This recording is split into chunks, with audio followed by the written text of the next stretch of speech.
पाकिस्तान को बदनाम करने की घिनौनी साजिश बेनकाब। भारत और अफगानिस्तान के खुफिया इदारों का पाकिस्तान के खिलाफ गठजोड़। रॉ और एनडीएस के पाकिस्तानी सिक्योरिटी इदारों को निशाना बनाने के लिए कलअदम तंजीमों से राब्ते। दोनों खुफिया इदारे कलअदम तहरीके तालिबान और दीगर बागी धड़ों को पाकिस्तान के खिलाफ मुत्तहिद करने में लग गए।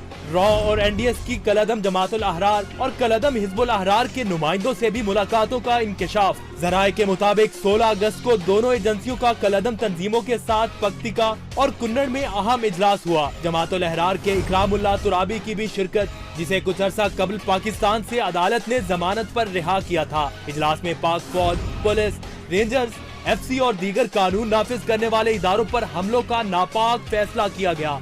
रॉ और एनडीएस ने कलअदम तंजीमों को हिदायत दी कि इजलास के बारे में प्रोपेगेंडा किया जाए कि ये पाकिस्तान में हुआ। ऐसा करने से सारा इल्जाम भी पाकिस्तान पर आएगा।